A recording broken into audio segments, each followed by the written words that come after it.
Je continue. Bonjour, maman Nina. Bonjour à tous. Merci. Alors, bonjour à tout le monde. Bonjour. Bienvenue à ce temps de méditation, de louange, de prière de jeudi, la seule journée dans laquelle nous sommes réunis tous ensemble pour élever notre voix et louer notre Dieu, en fait. Seigneur, nous sommes nés pour te louer. Nous sommes nés pour te célébrer. Nous sommes nés pour t'adorer. Ta parole dit que tu cherches des vrais adorateurs. Seigneur, nous qui sommes engagés à nous retrouver chaque jeudi dans ce cadre des serviteurs audacieux, Seigneur, nous voulons avoir le zèle de la louange, le zèle de l'évangélisation, le zèle dans l'engagement à la sanctification. Ô Saint-Esprit, je te prie de prendre toute la place ce matin. Prends toute la place, Papa, et enseigne-nous ce que tu veux toi-même nous enseigner. Prends toute la place, Papa, et montre-nous ce qu'il est bon de demander. Ta parole nous dit que parfois nous ne savons comment prier, mais que le Saint-Esprit en nous, qui est notre aide, parfois nous aide en exprimant des prières par des soupirs inexprimables. Je te prie, Saint-Esprit, ce matin, toi qui sondes nos cœurs, toi qui nous connais mieux que nous-mêmes, toi qui sais pourquoi quiconque est connecté ici aujourd'hui, toi qui es capable de savoir quel engagement chaque personne a pris dans son cœur, Seigneur, de te chercher. Ô Saint-Esprit, révèle-toi à nous. Révèle-toi à nous et permets-nous d'être remplis davantage de toi. Nous voulons, chaque personne, être continuellement remplis de toi, Saint-Esprit de Dieu vivant. Nous voulons être remplis parce que sans toi, nous ne sommes rien. Permets-nous d'assurer cette intimité. Permets-nous de nous conduire de manière à ne pas frustrer toi, le Saint-Esprit, en nous. Je te prie, Esprit de vérité, Esprit de sainteté, Esprit de bonté, Esprit de Dieu vivant, de descendre maintenant et prendre possession de cette plateforme. Descendre maintenant et prendre toute la place. D'ouvrir les oreilles spirituelles de toutes les personnes qui nous écoutent ce matin, afin qu'ils puissent entendre essentiellement ce que toi-même tu veux les transmettre. Que chaque personne connectée ici, Seigneur, ne ressorte pas de ce temps de prière comme elle est arrivée. Qu'elle sorte bonifiée, grandie dans sa foi. Qu'elle sorte avec des engagements de te suivre, Seigneur, de véritablement te suivre et non de suivre seulement les promesses que tu nous accordes. C'est toi qui nous intéresse le plus, Seigneur. Nous ne voulons pas seulement les miracles, nous voulons le dispensateur de miracles. Nous ne voulons pas seulement les promesses, Seigneur, nous voulons le dispensateur de promesses. C'est de toi que nous avons besoin. Nous voulons assurer une certaine intimité avec toi, Père, afin que notre vie soit complètement dirigée par toi. Ô Père, nous savons qui nous sommes en Christ. Nous savons qui nous sommes en Christ et nous déclarons, Papa, que nous marchons avec toi, que nous te suivrons tous les jours de notre vie jusqu'à la fin des temps. Seigneur, ta parole dit que tu ne nous laisseras jamais seuls. Tu seras avec ceux qui t'aiment jusqu'à la fin des temps. Nous croyons que tu es avec nous en ce moment, Seigneur, et que tu écoutes notre prière. Père, je te prie de prendre pitié de toutes les personnes qui ont péché contre toi. Si quiconque, dans ce temps de prière, Seigneur, s'est éloigné de toi par quelque péché que ce soit, je me tiens à la brèche, Seigneur, en ce temps de prière d'accord. Joins ma volonté à celle de la personne pour te demander sincèrement pardon. Oh, sois miséricordieux pour nous, Père. Sois miséricordieux pour nous, mon Papa d'amour.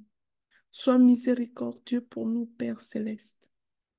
Et donne-nous de nous améliorer au jour le jour, de nous améliorer de tout le temps. Saint-Esprit, révèle-nous, s'il te plaît, ce que nous ne savons pas, ce que nous avons oublié comme péché et qui est encore attaché à nous. Révèle-nous, Saint-Esprit, les péchés qui sont attachés à notre subconscient, qui sont attachés à notre inconscient et que nous traînons avec nous sans le savoir. Révèle-nous tout cela, Père, et donne-nous la force d'y mettre fin. Je descends plus profondément, Seigneur, au niveau des racines familiales pour prier et briser tout lien, Seigneur, ancestral, qui lie tes enfants à ce que tu n'as pas planté toi-même. Merci, Saint-Esprit, d'être là. Merci de prendre le contrôle de ce moment et de nous enseigner toi-même. Amen. Bien-aimés dans le Seigneur, aujourd'hui, nous allons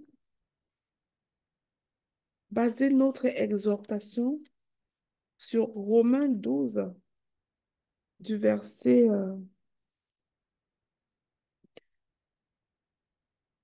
du verset 17 à 21, que je vais lire. Je lis la parole. Ne rendez à personne le mal pour le mal.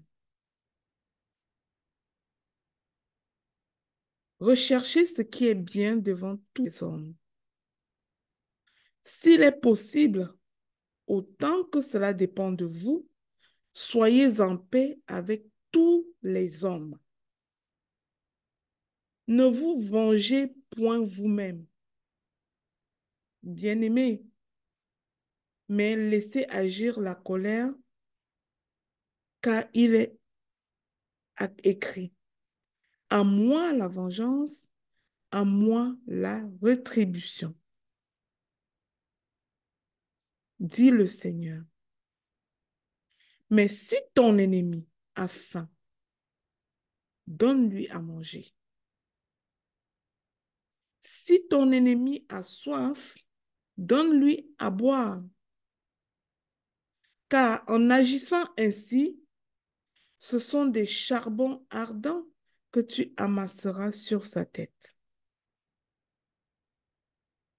Ne te laisse pas vaincre par le mal, mais surmonte le mal par le bien.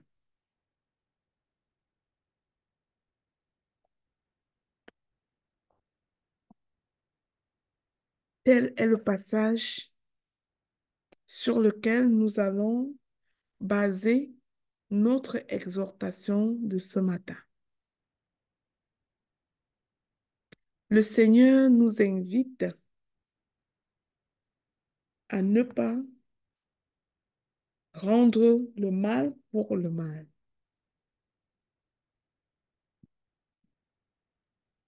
Et à ne pas nous laisser vaincre par le mal.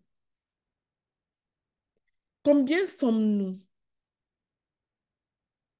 qui parfois sommes guidés à nous conduire, sommes portés à nous conduire avec les autres, non pas par amour, mais par réponse à ce que les autres nous ont fait.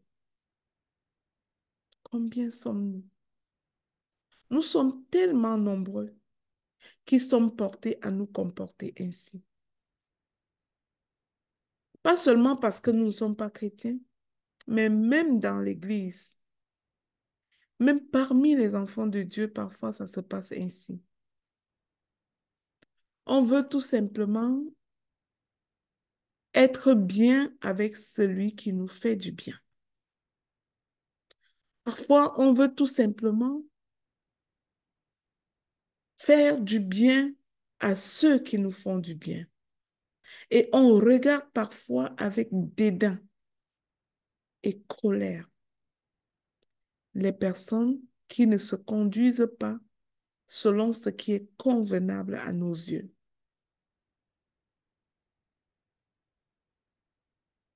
Aujourd'hui, j'ai une pensée pour plusieurs personnes. Premièrement, les personnes qui sont faussement accusées, qui subissent des humiliations, des personnes affectées en ce moment dans leur âme parce qu'on leur rappelle leurs échecs présents ou passés, parce qu'il y a quelqu'un autour d'eux qui ne leur dit rien d'encourageant, mais qui leur rappelle qu'ils ne valent rien. J'ai une pensée également pour toutes ces personnes qui subissent en ce moment des critiques, des injures et à qui on ne cesse de parler de leurs carences, de leur manque ou de leurs insuffisances. J'ai une pensée ce matin, en troisième lieu, pour ces personnes qui ont tellement fait du bien dans leur vie, mais qui n'obtiennent aucune reconnaissance, aucune sorte de reconnaissance, qui, à la limite,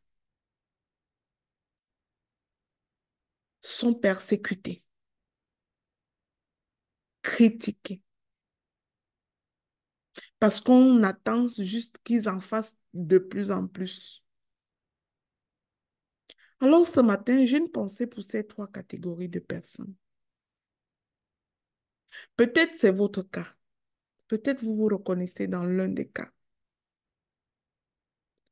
et que vous vivez ces situations, soit dans votre famille, soit dans votre milieu de travail, soit au milieu de vos amis ou même de vos enfants.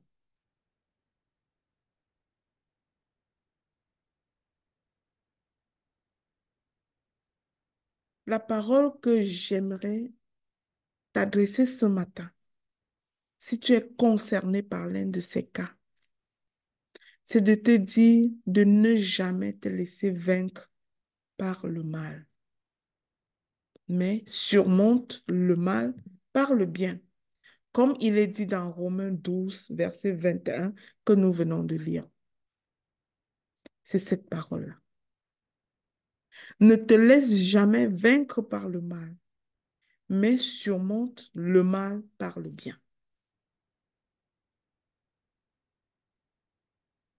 Face au mal que nous subissons et que nous vivons peut-être actuellement,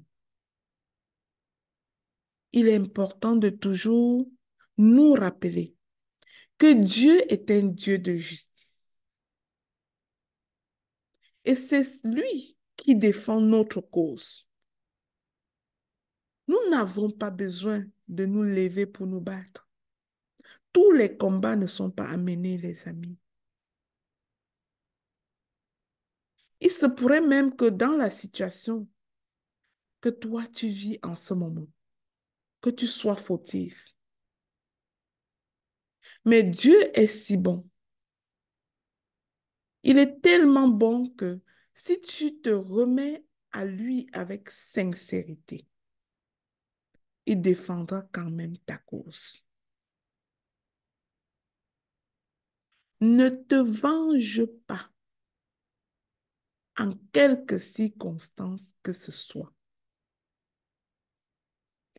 Souviens-toi toujours de cette parole. Romains 12, verset 19. Ne vous vengez point,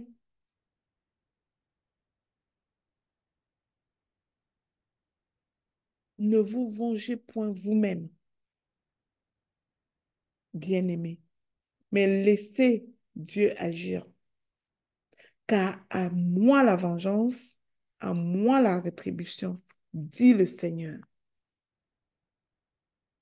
Chaque fois que tu te lèves et que tu commences à dire, est-ce qu'il sait même à qui il fait ça? Oh, souviens-toi que ce n'est pas à toi la vengeance.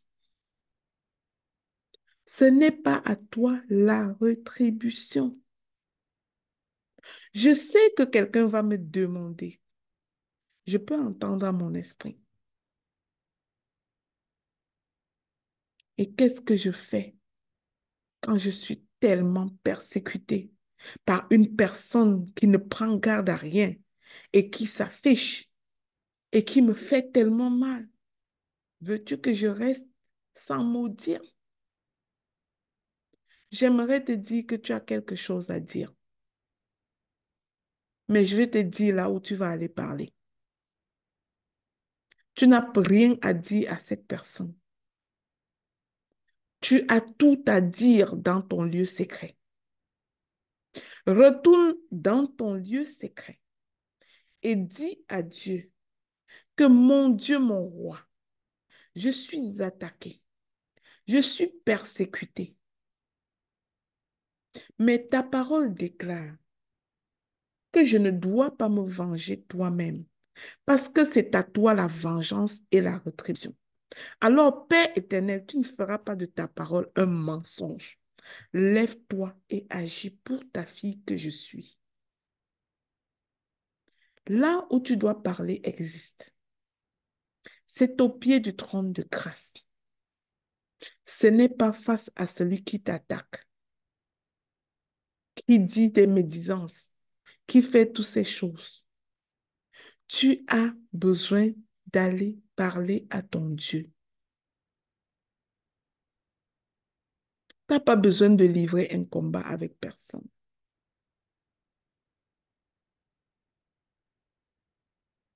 Et si dans ta vie, tu es un leader qui draine des personnes derrière toi et que beaucoup de mal est dit de toi, ne te mets pas en mode défense à livrer le combat avec ces personnes. Dans une tribune qui t'appartient, avec les gens qui te suivent, élabore ta version des faits et ne sois pas en contre-attaque avec personne. Car à Dieu la vengeance, à Dieu la rétribution.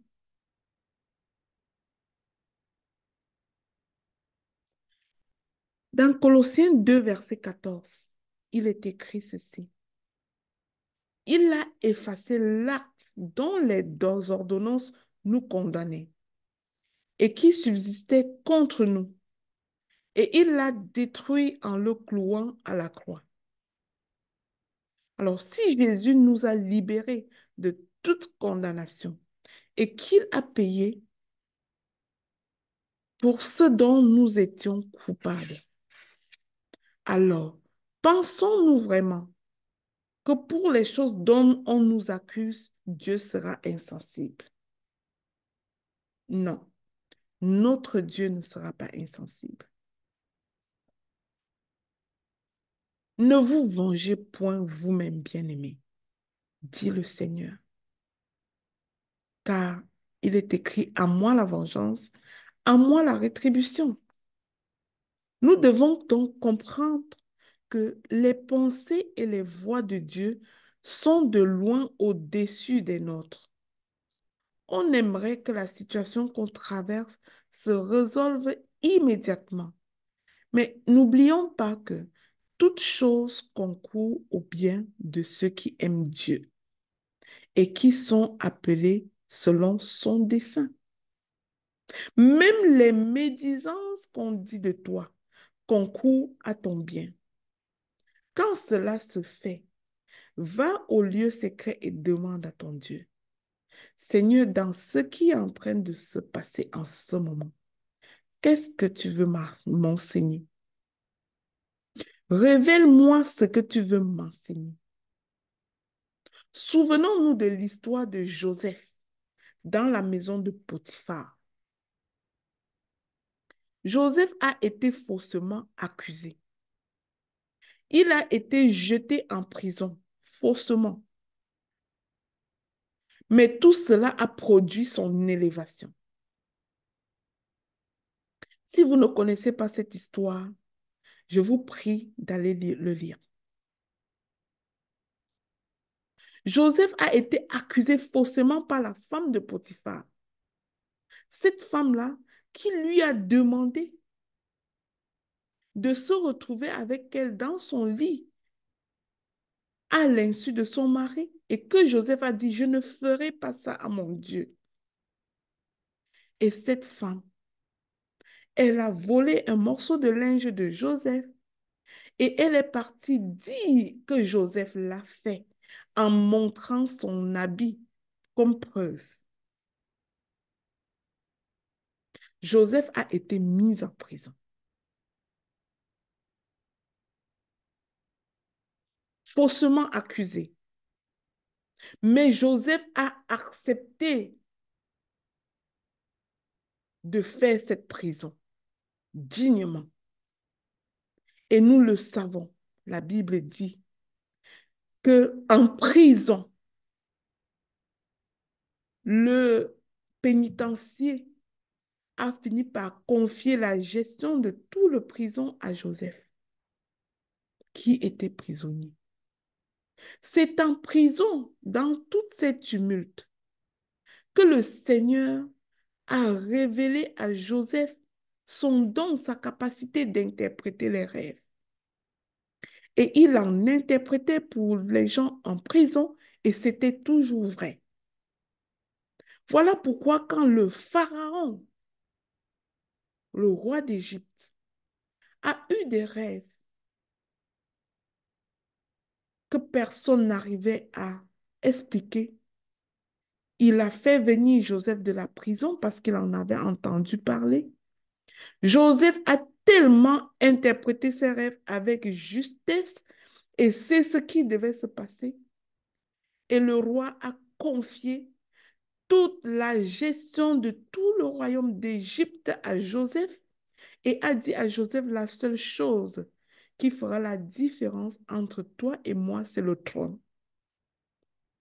Est-ce que vous voyez l'élévation, les amis? Donc, parfois, quand on vous fait du mal, ne prenez pas ça pour le mal. Demandez à Dieu ce qu'il veut vous enseigner. Où est-ce qu'il veut nous amener à travers ce qui est en train de se jouer? N'oublions pas Romains 8, 28. Toute chose concourt au bien de ceux qui aiment Dieu et qui sont appelés selon son dessein. Ne n'échoue pas le test de la fidélité à Dieu.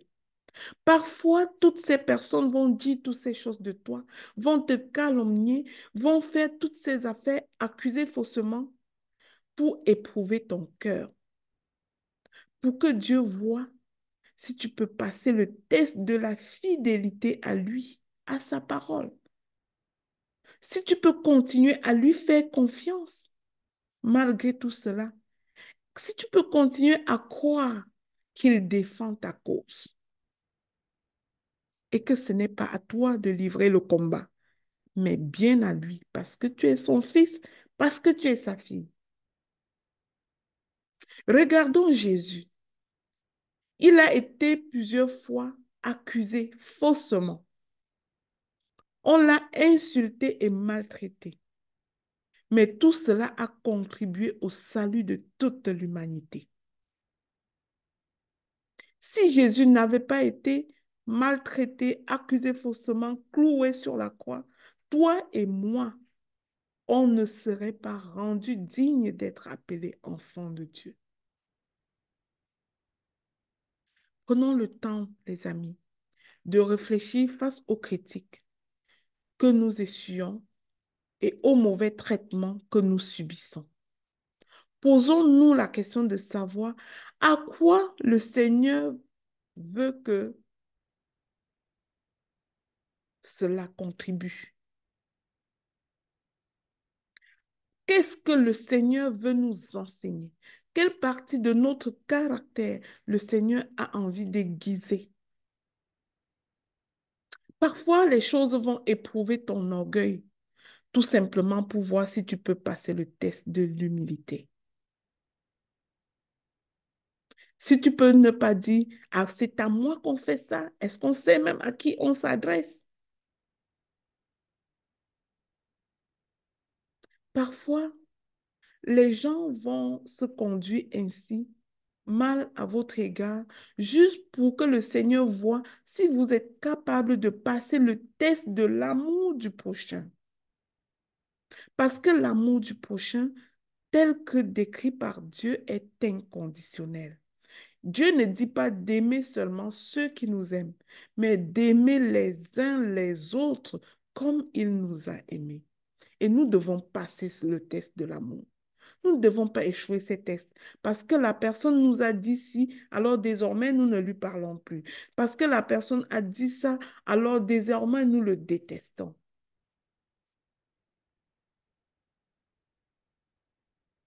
C'est-à-dire notre destinée est trop grande pour qu'on se permette de commencer à livrer des vains combats comme ça.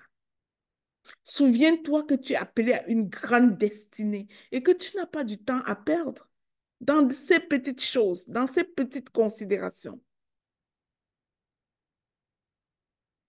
Alors, comment réagir concrètement face aux personnes qui nous font du mal?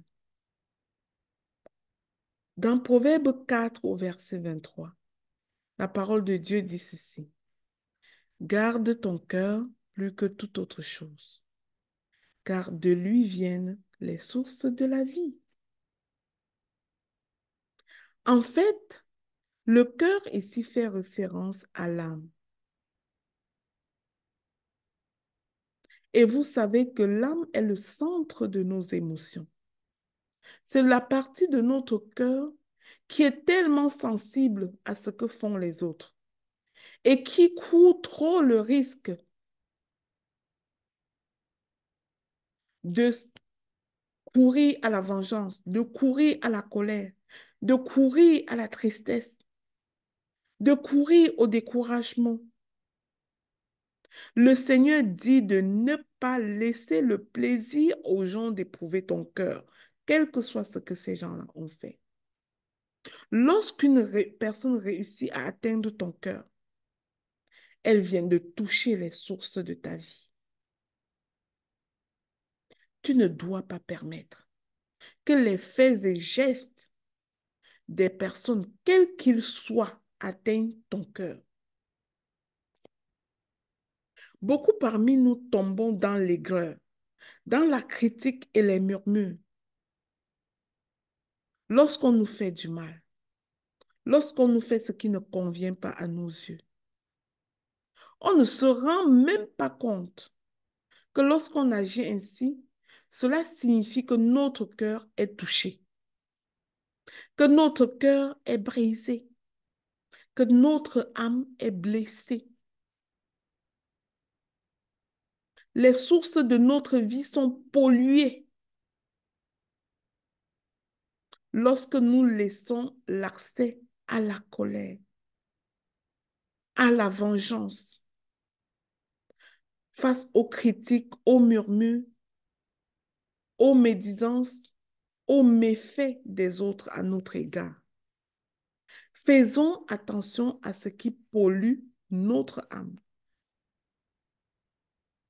Non seulement les autres nous ont fait du mal, mais en murmurant nous-mêmes, nous nous rajoutons du mal. En étant aigris nous-mêmes, nous nous rajoutons du mal. Plusieurs illustrations et versets bibliques sont très clairs et nous montrent comment réagir face aux personnes qui nous font du mal. Le tout premier, c'est Matthieu 5 au verset 44. Mais moi, je vous dis, aimez vos ennemis, bénissez ceux qui vous maudissent, faites du bien à ceux qui vous haïssent et priez pour ceux qui vous maltraitent et qui vous persécutent.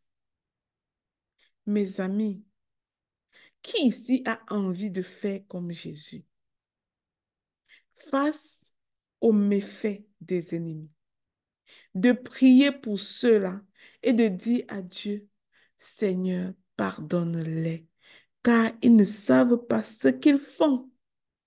Est-ce que nous sommes capables de nous conduire ainsi lorsque les autres nous font du mal? Nous sommes appelés à nous conduire ainsi. Colossiens 3, verset 13. Supportez-vous les uns les autres.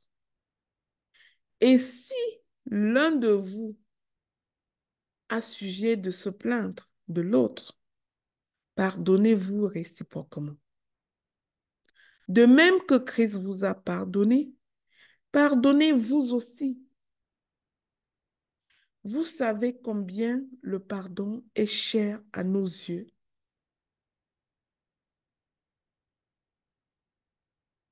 Dans ce ministère des serviteurs audacieux, nous savons combien nous récitons parfois, nous crions parfois lors de nos jeûnes et prières, lors de nos moments d'exhortation, qu'il faut libérer les captifs de nos cœurs, qu'il faut libérer les ennemis, les prisonniers, ceux que nous tenons prisonniers dans nos cœurs parce qu'ils se sont mal comportés à notre égard.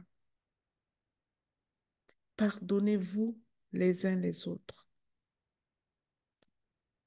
Et dans le Romains 12, versets 18 à 19, qui fait partie du texte initial que nous avons lu pour introduire ce moment d'exhortation, il est écrit, s'il est possible, autant que cela dépend de vous, soyez en paix avec tous les hommes. Ne vous vengez pas vous-même, bien-aimés, mais laissez agir Dieu, car il est écrit, à moi la vengeance, à moi la rétribution, dit le Seigneur. Alors, quelle est notre attitude? Quelle est ton attitude lorsque tu te sens profondément blessé par les gestes, les paroles des autres? Il est vrai que lorsqu'on se sent profondément blessé, surtout par des personnes qui sont proches à nous, par des personnes que nous aimons, par des personnes qui sont des amis, de la famille, emprunter la voie du pardon peut paraître surréaliste. Et c'est vrai que ce n'est pas si facile que ça. Mais il ne s'agit pas, lorsqu'on est dans un état de grand choc, de courir à une paix hypocrite, alors que notre cœur est en train de maudire la personne. Le Seigneur ne veut pas qu'on court à une paix hypocrite. Il veut que nous offrons une paix sincère.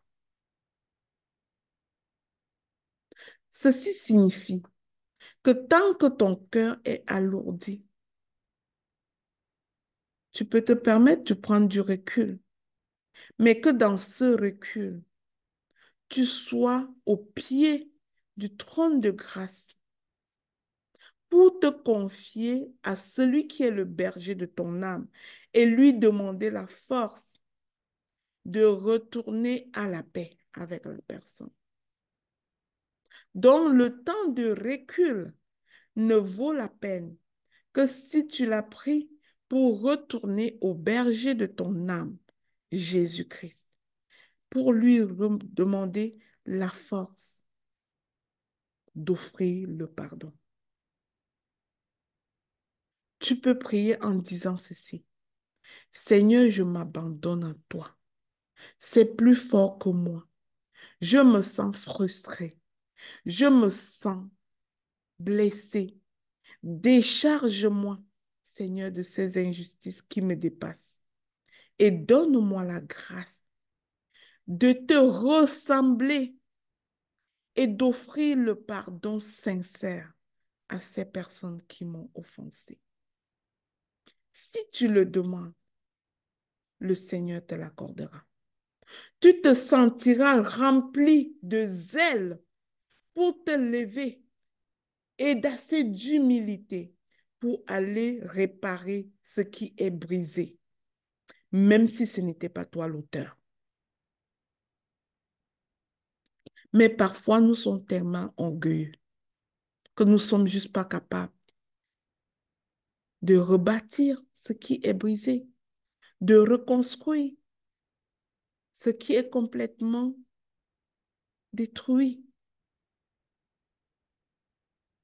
Laissez vos plaies, vos blessures et votre cœur être guéri et restauré par Dieu. Posons des actions de paix autour de nous. Laissons Dieu nous guérir. Plusieurs personnes, par l'amour et la recherche de paix qu'elles ont manifesté, ont gagné des âmes à Christ. C'est-à-dire, tu as brillé par l'exemple devant ton ennemi. Jusqu'à lui-même, il est revenu à Christ parce qu'il est tellement étonné de ta capacité de lui accorder du pardon. Ce sont des choses auxquelles le monde n'est pas habitué. Les gens sont habitués à se venger. Mais quand on vous voit que vous n'êtes pas dans la vengeance, mais que vous êtes dans l'amour inconditionnel, vous pouvez ramener des âmes à Christ. Parce que vous prêchez, vous devenez un modèle d'amour, un modèle de pardon. Déclare avec moi ce matin que je deviens un modèle d'amour dans mon environnement de vie. Je deviens un modèle qui ressemble de plus en plus à Christ par mon caractère. Déclare-le. C'est déjà, certes, un défaut chez vous que d'avoir des procès les uns avec les autres, dit la parole de Dieu en 1 Corinthiens 6, verset 7. Je répète, c'est déjà, certes, un défaut chez vous que d'avoir des procès les uns avec les autres.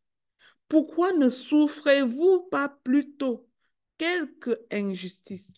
Pourquoi ne vous laissez-vous pas plutôt dépouiller, tout en comprenant que tout concourt à votre bien?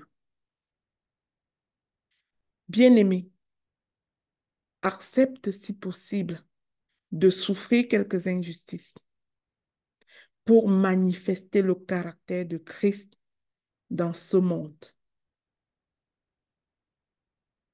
Ne te laisse pas vaincre par le mal, mais surmonte le mal par le bien.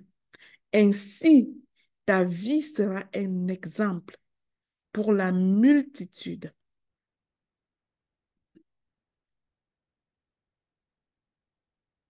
J'ai une personne qui m'a tellement calomniée dans la vie. Et un jour, j'ai fait un très grand bien à cette personne. Une personne qui m'a tellement calomniée au point où c'était connu de tous. J'ai fait un très grand bien à cette personne. Et quelqu'un est venu me voir chez moi pour me dire, je n'arrive pas à croire que c'est toi que c'est toi qui as offert telle opportunité à telle personne. Je n'arrive pas à croire. Je ne te comprends pas. Gloire à Jésus. La personne là a fini par revenir à Christ. et à confesser que Jésus est Seigneur et Sauveur, à changer de vie, à changer de comportement à cause de ces gestes-là. Bien-aimé, ne te laisse pas vaincre par le mal. Surmonte le mal par le bien. C'est ta seule façon d'être différent de ceux qui t'ont fait du mal. Si tu rends le mal par le mal, qu'est-ce qui te différencie donc de ces personnes qui t'ont fait du mal? Tu les as rejoints dans leur pratique de faire du mal. Si tu le fais ainsi, ta seule façon d'être différent, c'est de faire du bien là où on t'a fait du mal. Amen. Gloire à Jésus. Merci Seigneur. Merci Saint-Esprit. Alors, je vais laisser une personne qui veut bien élever sa foi pour faire la prière de clôture de ce temps. Et après cela, nous laisserons le micro parce que cette parole-ci ne doit pas être sortie pour rien.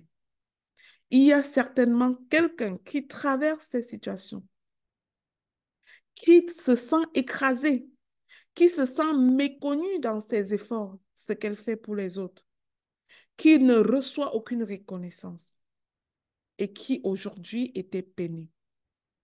Le Seigneur veut te faire du bien.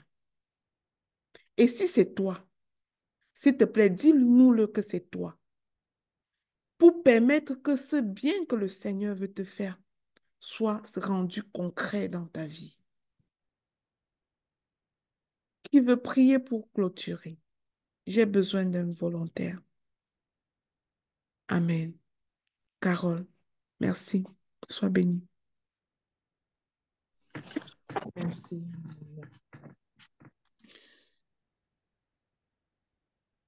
Éternel notre Dieu, Dieu de bonté, Dieu de miséricorde, nous te disons grandement merci, Papa. Merci, Papa Yahweh, parce que par ta parole, tu viens nous rappeler encore une fois combien il est bon d'être accroché à toi.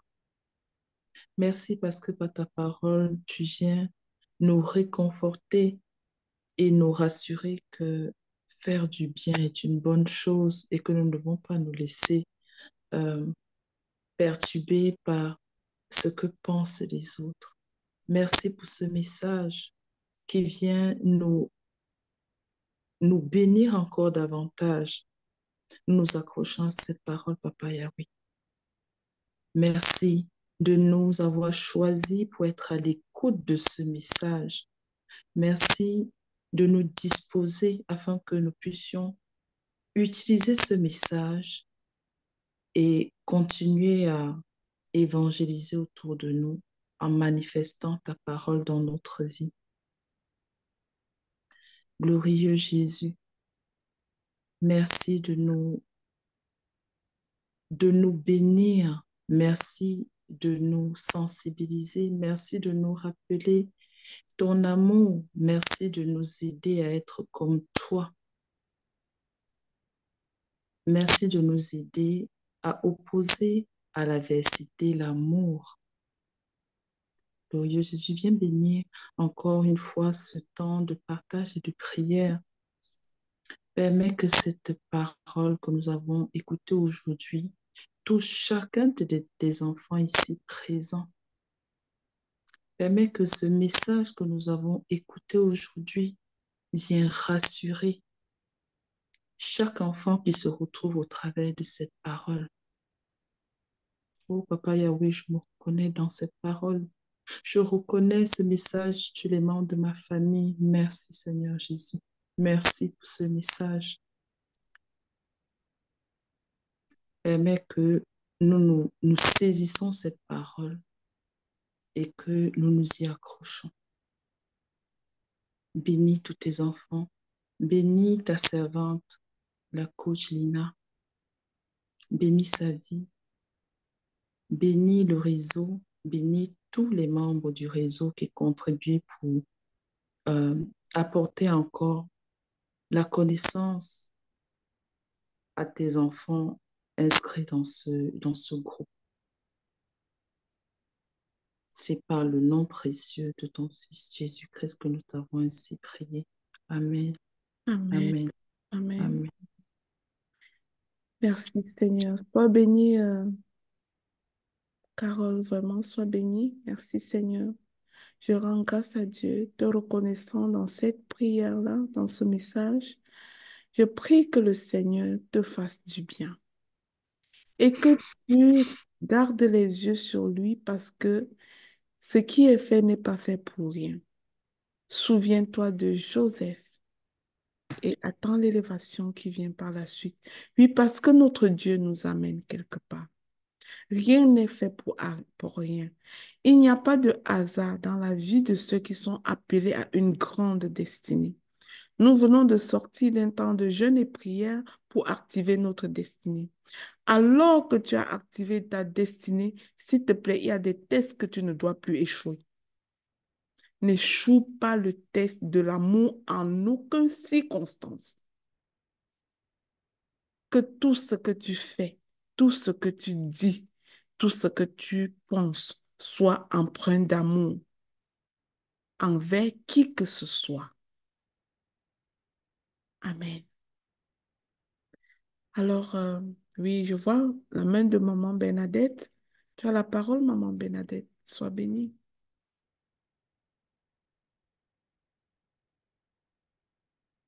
Maman Bernadette, est-ce que tu m'entends? Tu as levé ta main. Oui, merci, coach. Ce message est vraiment, vraiment poignant pour moi.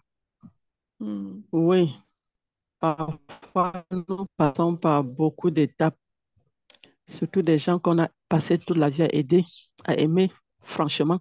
Et un beau jour, on se retrouve que on n'a plus autant de moyens qu'on distribuait et ça devient un problème, les médisances, les moqueries et tout. Oui, Seigneur, j'ai compris ce matin. À toi la vengeance, à toi la rétribution. J'ai essayé de pardonner à ceux qui m'ont offensé, mais le cœur pesait encore juste un peu. Ce matin, mon cœur est libre parce que je sais que je remets tout entre tes mains, Seigneur. Je t'ai tout remis, mais ce matin, je te remets à toi la vengeance, à toi la rétribution. Seigneur, merci, Papa. Merci pour ce précieux conseil. Merci beaucoup. Amen. Oh, gloire à Jésus. Gloire à Jésus. Je le savais, mon Dieu, que tu ne libères aucun message pour rien. Ah, ce n'est jamais pour rien, Seigneur. Merci pour ce que tu fais à tes enfants, Seigneur. Merci. Merci, mon Dieu. Solange. Hmm. Wow. Déchargez-vous là, les amis. Rendez cela concret. Faites honte à l'ennemi. Dites que Jésus a vaincu et il a la vengeance, que vous baissez les bras, vous combattez à genoux, les mains levées vers le ciel. Vous n'affrontez aucun ennemi. Ah là là, Solange, tu peux parler. Bonjour, coach Lina. Bonjour tout le monde. Bonjour. Euh, Sois abondamment béni. Amen. Ce message aujourd'hui, vraiment, je ne sais même pas par où commencer. Parce que déjà, bon, la semaine passée, c'est un message qui aura deux volets, mais je vais aller très rapidement parce que c'est quand même long. J'ai ma cousine, dont la première petite fille de ma grand-mère, qui a des sérieux problèmes avec sa fille. Et elle est dans le tort. C'est ma grande sœur, mais elle est dans le tort. Sa fille essaie juste de lui dire, ben, maman, ce que tu fais n'est pas bien, tu n'es pas reconnaissante et tout, mais elle prend mal. Et sa fille l'a bloquée et ça fait tout un tapage dans la famille et tout. Donc hier, j'ai appelé ma nièce. Je lui ai dit, ma fille, tu sais, appelle ta maman, tu lui demandes pardon. Même si tu as raison, demande-lui pardon. Elle me dit, oh non, tata, je peux pas, je suis pas encore prête. J'ai dit, mais tu n'es pas prête parce que tu veux faire les choses par tes propres forces. Laisse le Seigneur faire ça. Et pourquoi tu es orgueilleuse? Il faut laisser tomber. Elle me dit, non, même si je fais, je ne pourrais pas la débloquer. Je dis, mais tu ne la débloques pas, ça fait quoi? Elle dit, oh, elle regarde mes statuts, elle m'appelle seulement qu'elle a les problèmes avec ses amis, l'étude. J'ai dit, mais peut-être le Seigneur t'a mis là, tu es sa fille, oui, mais comme une épaule sur laquelle elle va venir pleurer. Donc, regarde ça dans ce sens. Et je lui ai demandé, ça c'était hier, de faire un effort, de me faire de faire violence et de remettre à Dieu. Je lui ai donné une petite prière à faire. Parallèlement, j'ai ma petite sœur qui, depuis qu'elle est mariée, déjà son mari est très, très aîné à elle, c'est pas grave, mais son mari est dans une famille où c'est lui, il était un peu comme le plancton, ou bien un peu comme, il dépendait de son grand frère en fait. Mais maintenant, quand il a épousé ma sœur, les données ont changé. Donc, ma sœur a apporté une lumière dans sa vie a décollé, et tout. On lui a donné les fonds de commerce. Il est vraiment battant, ambitieux et tout. Alors, leur maman, dont la feu belle-mère de ma sœur, avait laissé un terrain à ses enfants. Maintenant, celui qui était un peu comme au Cameroun, on appelle le maillot jaune, qui était que c'est à lui qu'on doit aller tout demander. Et comme mon beau-frère s'est détaché de lui, il a planté la maison aux trois quarts du terrain. Alors, mon beau-frère s'est battu, il a conçu un truc long, hein, un peu comme vous voyez les dépendances là, derrière, pour qu'il reste là avec sa femme et les enfants. Je vous assure, ça fait plus de 6 ans. Ce monsieur veut mettre ma soeur et son mari en prison. Ils ont déjà été au tribunal plus de 15 fois. Ils ont perdu. En mars, il est venu, son frère n'était pas là. Ma sœur était devant sa maison. Il est venu taper sur ma sœur. Et maintenant, lui, il va porter plainte avec un certificat médical de 21 jours, citation directe au tribunal correctionnel, sachant qu'eux, ils sont au village, ils n'ont pas assez de moyens. Donc, citation directe, c'est la prison avec un certificat médical de 21 jours. Et elle devait comparaître mardi. Ils sont partis au tribunal. Il arrive avec un avocat et tout. C'était bon, on était quand même aussi obligés parce que tu ne vas pas laisser quand même 6 enfants. Ton mari et toi avec 6 enfants. Vous partez en prison pour un truc. Bref, on a quand même vu pas moi, hein, mes cousins, mon cousin qui est au pays, il est allé voir le procureur, il lui a expliqué les faits exactement. L'affaire a été renvoyée et il était question que parce qu'elle était, je crois, en début de grossesse, elle a perdu la grossesse. Qu'elle fasse, le procureur lui a dit, mais il faut que tu fasses la rétorque. Donc, tout ton message me perturbe. La parole, on dit que la parole du Seigneur, quand elle sort, c'est à double tranchant. Et c'est le côté tranchant qui tranche mon cœur maintenant. Que faire? Qu'elle porte aussi plainte ou pas? Qu'elle fasse quoi? Qu'elle reste? Jusqu'à quand? Le point, c'est que ma sœur même ne prie pas vraiment. C'est récemment quand on leur a donné la convocation le vendredi dans la nuit pour paraître le mardi que maman lui dit, OK, prends au moins, il y a des psaumes que tu peux lire pour te défendre. On était tous choqués que ma soeur n'a pas de Bible. Bon, elle s'est achetée, maman l'a envoyé rapidement se faire acheter une Bible. Elle s'est acheté une Bible, elle a déjà une Bible. Mais qu'est-ce que le Seigneur veut que je fasse? Parce que ma mère prie aussi beaucoup. Donc, c'est là ma grande inquiétude, les sœurs. Pas inquiétude. Je ne sais pas si c'est l'inquiétude. Si c'est, je ne sais pas. Peut-être quelqu'un peut me dire comment je me sens. C'est vrai que c'est moi, mais je ne sais pas. Je ne sais pas. Je suis troublée. Troublée. Je ne peux pas vous mentir. Je suis troublée. Donc, si quelqu'un peut aider, adonnons. Il y a quelqu'un qui peut t'aider, c'est le Saint-Esprit. Va dans ton lieu secret, Solange, en toute confiance. Va dans ton lieu secret en toute confiance. Et tu viens de dire que ta soeur ne croit pas, elle, en Dieu. et vous voulez faire des choses pour elle par procuration. La foi ne se fait pas par procuration. Chacun reçoit du Seigneur à la hauteur de sa propre foi. Donc, tout ce que je peux dire, je ne conseille jamais de manquer confiance en Dieu. La parole de Dieu ne se réexplique pas. À Dieu la vengeance, à Dieu la rétribution. Maintenant, si vous voulez aller analyser à votre façon, bah, il n'y a personne qui va vous empêcher. Mais quant à moi, ce que je sais et qui est dit et qui est vrai dans la parole de Dieu, à Dieu la vengeance, à Dieu la rétribution.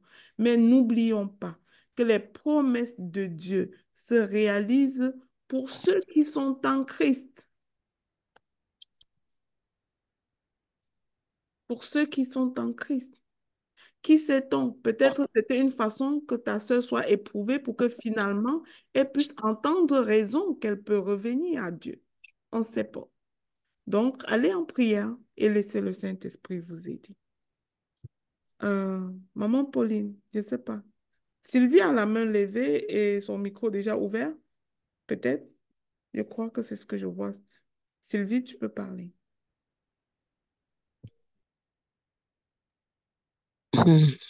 Bonjour, bonjour tout le monde. Bonjour, Poselina. Merci Bonjour à tous. pour cet enseignement qui vient vraiment tout droit nous toucher très, très, très profond. Ça nous refait revivre des choses qui sont vraiment enfouies, enfouies, enfouies, enfouies, parce que c'était comme si c'était à moi ce message avec tout ce qu'on a vécu. Voilà. Et parfois, tu penses que c'est fini, tu as pardonné, tu as beau travailler dessus, tu dis, OK, c'est fini, je ne suis plus dessus, mais c'est fou parce que des fois, chaque fois, ça revient. Ça revient et ça revient. Tu dis, OK, j'ai pardonné, tu fais semblant, tu appelles. Bon, j'appelle ça semblant parce que des fois, tu te mets, tu appelles, des fois, tu es en accord même avec tous ces gens. Et ouf, à un moment donné, ça revient, ça revient. Lorsque tu es blessé encore de nouveau, même par une autre personne, ces mêmes personnes reviennent, tu dis, mais il fut telle année l'affaire. Et puis, comme j'ai dit toujours, vivre au passé, c'est des choses très, très terribles. C'est des choses qui n'aident pas et on a toujours fait comme si on a eu à pardonner ou à travailler dessus. Mais je me demande pourquoi ça revient toujours. Et je me dis aussi que ça revient parce que, peut-être parce qu'on ne s'est pas on ne s'est pas assis avec ces personnes pour leur dire qu'ils nous ont fait du mal, ou bien juste parce que tu as dit, je te pardonne. Je ne comprends pas. Et des fois, ces gens ne sont pas accessibles. Je dis de par leur caractère. C'est des gens avec qui vous devez, bien sûr que tu prends le recul, mais le mal qu'on t'a fait revient toujours. J'ai plein, plein, plein, plein. Je vais donner juste un seul petit exemple. J'ai mon beau-frère avec qui j'ai vécu dès le début de mon mariage. Ah là là, ces choses-là, c'est des choses qui me reviennent toujours. Ça fait plus de 20 ans, Coach Nina. Je traîne tout ça dans mon cœur tout le temps, chaque fois. Quand on parlait d'une blessure de quelqu'un qui t'a fait du mal, tu vois toujours cette personne qui revient dans ta tête. Pourtant, chaque fois, tu dis, oh, comment ça va? Souvent, tu dis, bon, je pardonne aujourd'hui, tu appelles, ça va, comment vont les enfants? J'espère que vous allez bien. Que Dieu vous bénisse, tu es dessus. Mais quand tu entends parler de blessure, là, oui, ça te revient dans la tête. Toute jeune dans ton ménage, comme chez nous, c'est le genre où, dès que tu te maries, surtout quand ton mari est le premier de la famille, c'est toi, c'est l'heureux élu, c'est celui qui doit porter la famille. Alors, son petit frère direct, lui, il avait essayé pour que son petit aille à l'école, a réussi son concours. Il est venu rester avec moi toute la première année de mon mariage. Et là, on lui a donné une chambre dans notre maison. Et directement, les vacances qui suivaient, ça faisait comme 3 mois. La famille avait déjà aussi préparé un autre fils qui va venir rester chez moi.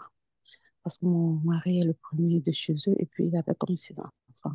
Et selon eux, c'est lui qui est le porteur de la famille. Donc, ça a commencé dès le premier jour que je suis entrée dans le mariage. Et les vacances qui suivaient, on avait déjà préparé l'un de mes enfants qui devait venir avec moi. Mais ça ne me dérangeait pas. Je disais moi-même, et venant d'une autre famille, j'étais d'accord avec ça. Je disais, on est venu pour élever la famille. Le fils est venu rester avec moi pendant que le grand frère, qui est le petit, était aussi là. Ça faisait deux. Alors, on a passé le temps, c'était difficile. Rien qu'il y ait un petit erreur. Et puis, c'est là où a commencé toutes mes affaires. Dès qu'il y a même un petit truc, je n'arrive pas, j'ai peur. J'ai commencé à prendre peur que si je réponds comme ça, si je redis, ne fais pas ceci, on va prendre mon nom pour aller parler dans la belle famille. C'est comme ça que mes affaires ont commencé. Et un jour, donc, mon mari dit, mon fils là était un peu très à l'école, il avait un peu de lacunes à l'école. Moi, malgré les répétitions que je faisais avec lui, c'était difficile. Mon mari a dit, il faut qu'on lui trouve un répétiteur. J'ai dit, OK. Il a pris rendez-vous avec un répétiteur. Un soir, le répétiteur, j'étais d'accord, ça m'a même pas dérangé et tout. Le répétiteur n'est pas venu le jour du rendez-vous. Je vous dis, les filles, le lendemain, maintenant, à 5 heures, mon mari, en ce moment, je pense qu'il devait aller travailler. Il devait voyager pour aller travailler dans une autre ville. Il est sorti à 5 heures. Pendant que je lui dis au revoir, après, je vois son petit frère direct là qui sort de sa chambre. Il le poursuit. Il sort. Il part parler avec lui. Pendant que j'avais déjà dit au revoir, mon mari est parti travailler. Après, quand il arrive au travail, il ne m'appelle même pas. Il ne fait rien et tout. Bon, moi aussi, j'appelle, j'ai dit, c'est comment et tout. Il dit bien. Et après, il ne m'appelait pas parce que quand il voyait souvent, il m'appelait. Il dit la première année de mon mariage. Après, quand le gars rentre, il revient, je le reçois après, dans la chambre. Je le sais d'abord à manger. Il mange. Après, quand on est dans la chambre, il me dit, le répétiteur là est venu. Tu as refusé, tu as dit que mon petit frère, l'autre n'est pas capable, il ne doit pas avoir accès au répétiteur, n'est-ce pas? Je n'aime pas des choses comme ça. La violence a commencé. Hein, je n'aime pas. Tu as dit qu'il ne peut pas. Je vous le dis, les mamans, le répétiteur n'était même pas venu. Je n'avais même pas vu le répétiteur. Donc, son petit frère était sorti quand il partait comme ça pour dire, tu vois, hier soir, comme le répétiteur devait venir, ta femme, il est venu, ta femme a dit qu'il n'a pas accès ici et puis il ne doit pas venir répéter l'enfant. Je vous dis que l'hôpital n'était même pas venu et moi j'étais d'accord avec ça parce que moi je venais, ma famille n'était pas le genre qui, je n'étais pas à ce niveau-là. Pour vous dire ici, j'étais le genre, les gens qui sont camerounais ici, moi j'étais une fille qui vivait à Douala, mon mari était une fille que sa famille vit au village et lui il était le seul qui était en ville. Je vais vous dire ça comme ça, vous allez comprendre. Ce qui fait que moi, j'étais une fille battante. Ma famille, même, c'est ma famille qui aidait, qui les aidait même. Donc, je n'étais pas une fille qui était dans le besoin, le genre de besoin. Donc, tout ça, pour moi, je venais, je disais, OK, on élève la famille, on est là pour ça. Donc, je n'étais pas contre tout ça. Et le répétiteur n'était même pas venu ce jour-là. Le lendemain, il sort, lui dit, le répétiteur est venu. Ta femme a dit non. Ce qui fait que c'est pourquoi tu ne peux pas avoir le répétiteur ici. Mon mari a pris ça gros comme ça. Je lui ai dit, putain, ne pas éveillé. Il dit, non, tu commences à accuser mon petit frère de menteur. C'est toi. Et les mamans, le poignard, c'est dans mon cœur jusque je suis. J'ai déjà tout fait. J'ai déjà fait. Et mes problèmes ont commencé là-bas. Même la maman. Et on a appelé au village pour dire, oh, elle est ici, on voulait chercher le répétiteur. Elle n'a pas voulu. C'est comme ça. Elle veut prendre tout pour elle seule. Oh, donc c'est comme ça que ça a commencé. Donc, en tout cas, je Amen. En merci. tout cas, je te coupe parce que c'est long et on a déjà compris quand même la substance de ton intervention, maman Sylvie. Je te demande pardon de couper parce qu'il y a beaucoup d'autres mains. Et au Oui, Canada, c'est déjà 6h20 et je sais qu'il y a des personnes qui vont aller au travail. Mais je te réponds. Je vais te répondre et je pense que ça va répondre à beaucoup d'autres personnes. J'aimerais vous dire que parfois, nous utilisons la prière dans notre vie comme une stratégie d'adaptation. C'est-à-dire, tu n'utilises pas la prière, tu crois que parce que ton cœur est blessé, tu vas juste faire la prière comme une stratégie d'adaptation sans couper vraiment le lien qui te lie à cette blessure-là, sans toutefois nettoyer cette blessure-là de façon thérapeutique comme il faut. Ce qui arrive parfois, c'est que nous jouons la politique de l'autruche dans la vie. Nous faisons semblant comme tout va bien et nous appelons ça pardon. Non, le pardon est plus profond que ça.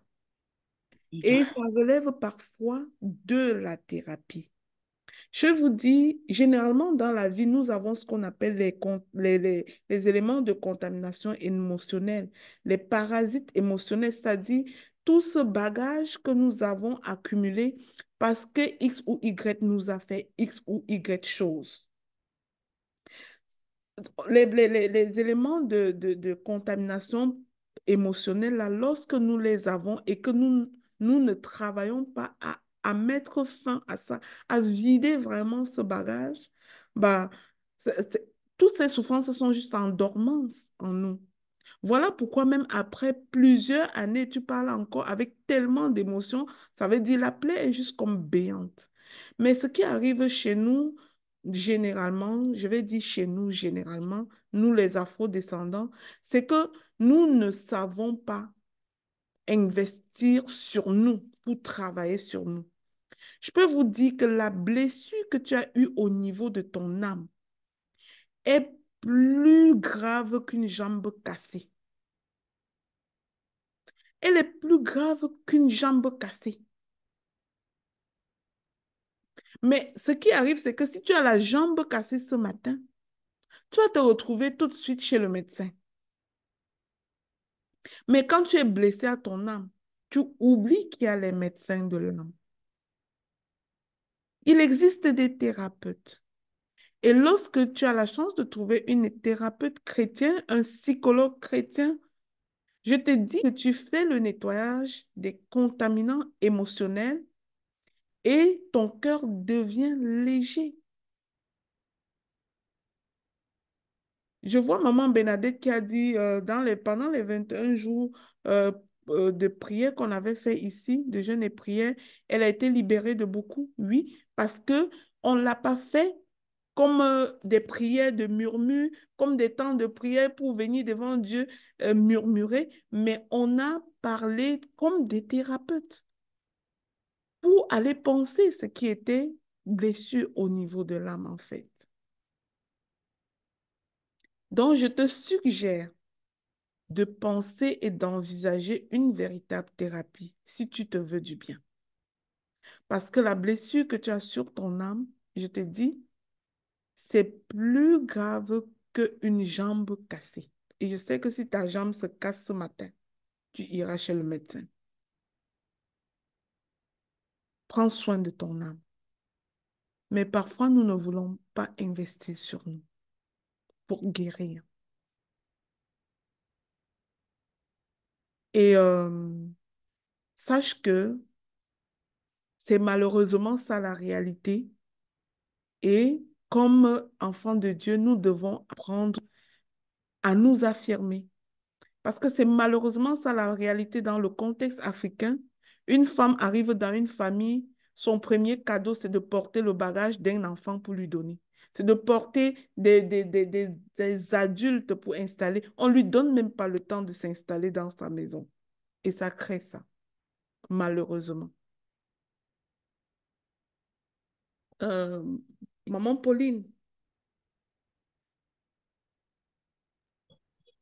Oui, coach. Bonjour à tout le monde. bonjour. Merci beaucoup, coach Lina, Amen. pour cet enseignement.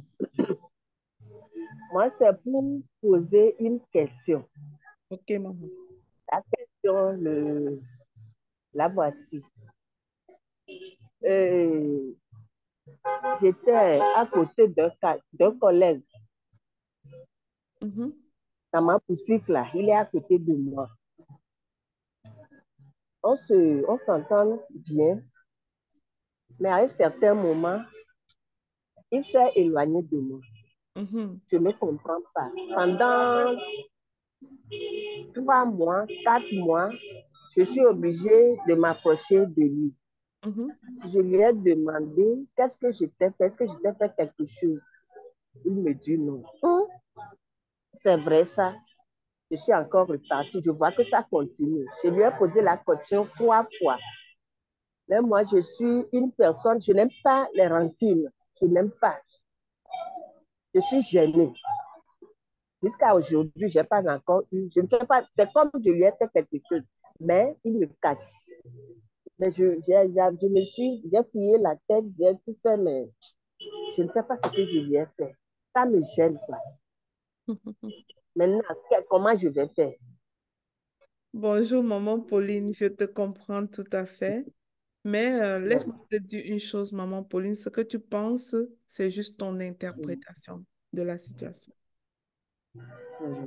Prenez conscience que lorsque les gens ne vous parlent pas ou s'éloignent de vous, ce n'est pas nécessairement contre vous qu'ils sont en train d'agir, ce n'est pas toujours contre vous. Et ce que vous pensez en ce moment, c'est votre interprétation de la situation. Et parfois, le seul endroit où vous pouvez aller, c'est d'aller prier pour vous et prier pour cette personne. Si cette personne, le premier pas de lui poser la question, c'était bon. Mais si cette personne dit qu'il n'y a rien, ben croyez qu'il n'y a rien. Et comprenez il n'y a pas de hasard pour Dieu, en fait. Parfois, Dieu va vouloir sortir un certain nombre de personnes de vos vies. Et très souvent, nous voulons faire comme si on est attaché à ces personnes. On ne veut pas les laisser aller. Laisse les gens qui sortent de ta vie s'en aller. Le seul souci, c'est de t'assurer que tu ne lui as fait aucun mal. Que tu sois convaincu dans ton cœur que tu ne lui as fait aucun mal. Puis tu laisses ces personnes s'en aller. Pas plus tard qu'hier, en cabinet de thérapie, moi, je disais à une dame, vouloir maintenir une personne qui veut quitter ta vie, c'est comme essayer de t'efforcer à mettre ton pied dans le soulier que tu aimais quand tu avais 5 ans. Ah, j'aimais trop cette chaussure, je n'accepte pas que ça ne me suffise plus. Non, la chaussure là ne te fait plus. Il y a des relations qui sont périmées et que Dieu s'arrange à ce que la personne s'éloigne de vous. Et il faut accepter ça. Je vous jure, si vous savez que vous êtes appelé à une grande destinée, sachez qu'il n'y a pas de hasard dans votre vie et que tout concourt à ce que au bien que Dieu veut faire pour vous. Peut-être que Dieu veut tester ta capacité à continuer à aimer la personne malgré qu'il s'est éloigné. Aimer la personne ne veut pas dire la voir dans ton lit, la voir dans ta maison, la voir toujours à côté de toi. C'est de t'assurer, comme tu l'as fait, qu'en fait, est-ce que tu es fâché de quelque chose qui te dit non, crois que c'est non et vis avec ça. Maintenant, laisse-le être la personne qu'il veut être. S'il veut être loin de toi, ben laisse-lui la liberté d'être loin de toi. Et ne commence pas à fabriquer une culpabilité qui n'existe pas parce que ça va faire mal à ton âme. Nos interprétations nous condamnent. N'interprète pas. Oh, une chance dans ton cas, il t'a affirmé qu'il n'y a rien. Crois qu'il n'y a rien. Mais s'il veut se tenir loin, laisse-le loin. Acceptez que certaines relations quittent votre vie. Un jour, tu comprendras, mais pas tout de suite. Le Seigneur se révèle comme des petits morceaux de puzzle. Un jour, tu comprendras, comme enfant de Dieu, pourquoi à un moment donné, cette personne-là s'est tenue loin de toi et tu diras gloire à Dieu. Je te le jure. Alors, tu n'as pas besoin d'arrêter d'être joyeuse. Le jour que tu rencontreras cette personne quelque part, dis-lui le même bonjour que par le passé, mais laisse-le là où il est. Si tu lui dis bonjour, même il ne répond pas, ça ne te concerne pas. Ce qui te concerne, c'est ce que tu as comme valeur. Ta valeur veut que tu adresses un bonjour à quiconque que tu vois. Et quand tu adresses le bonjour, n'attends pas la réponse. La réponse de l'autre ne te concerne pas. Ce qui te concerne, c'est de dire bonjour. Est-ce qu'il te répond? Ce n'est pas ton problème. Ne pas te répondre, c'est l'expression de ses propres frustrations. Ça ne te concerne pas. Marie-Sarah.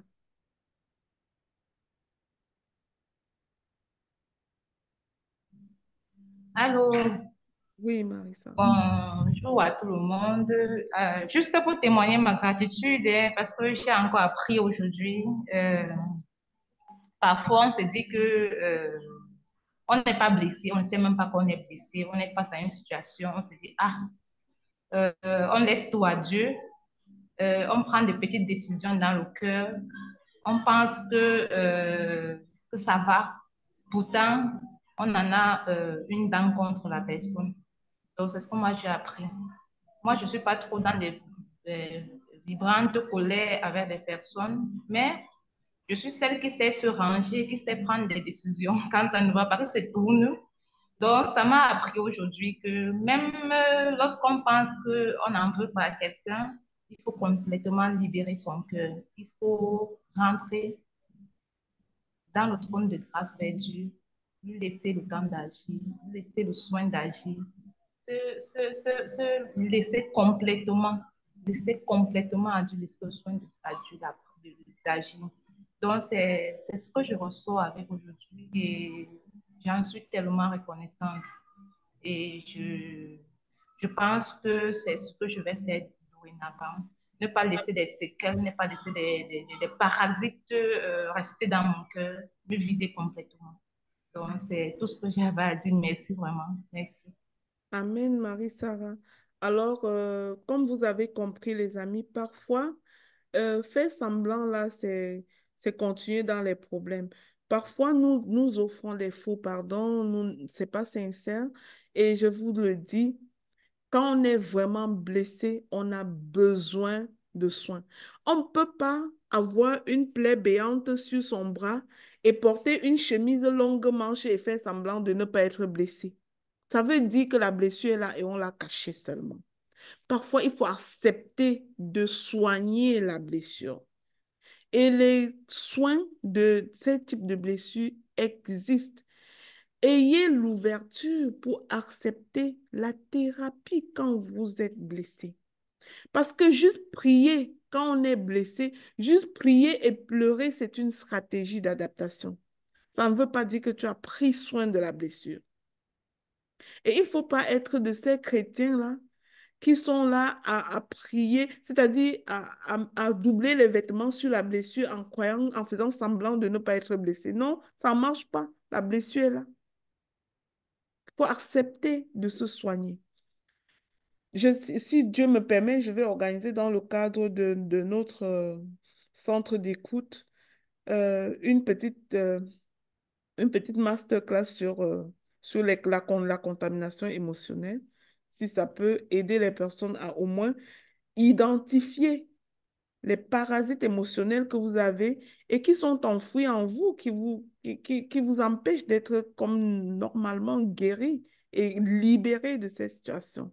Je vous jure, on ne fait rien de grand avec les captifs dans le cœur. Rien, on ne fait rien avec ça.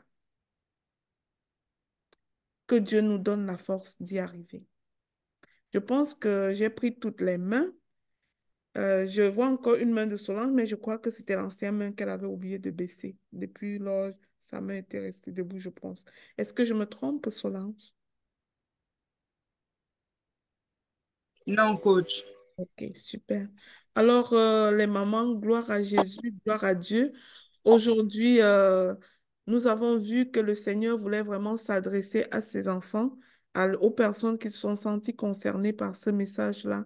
Que Dieu vous fasse du bien, que le Seigneur viennent vous montrer exactement là où vous êtes encore attaché, qu'ils vous montrent ce qui est encore dans votre bagage et que vous êtes en train de traîner aujourd'hui. Qu'est-ce que tu traînes dans ton bagage sur le chemin de ta destinée et qui rend ton sac tellement lourd que tu ne peux juste pas avancer comme il faut. Il faut que ce bagage-là soit vidé. Videz vos bagages. Il faut qu'ils soient vidés. Priez toute cette semaine que le Seigneur vous révèle là où il y a encore hein, tous ces parasites, tous ces éléments de contamination émotionnelle qui vous fait tout simplement exprimer le contraire parfois de ce que vous ressentez pour être bien vu dans la société. Comme mon amie Sylvie qui a parlé tantôt, d'exprimer comme tout va bien dans belle famille, sa belle famille, pour être acceptée. Pourtant, en dedans, ça brûle. Elle se meurt. Donc, prenez soin de vous, les amis, et que Dieu vous bénisse. Amen. Amen. Amen. Amen. Merci. Amen. Amen. Merci. Soyez bénis. Amen. Merci.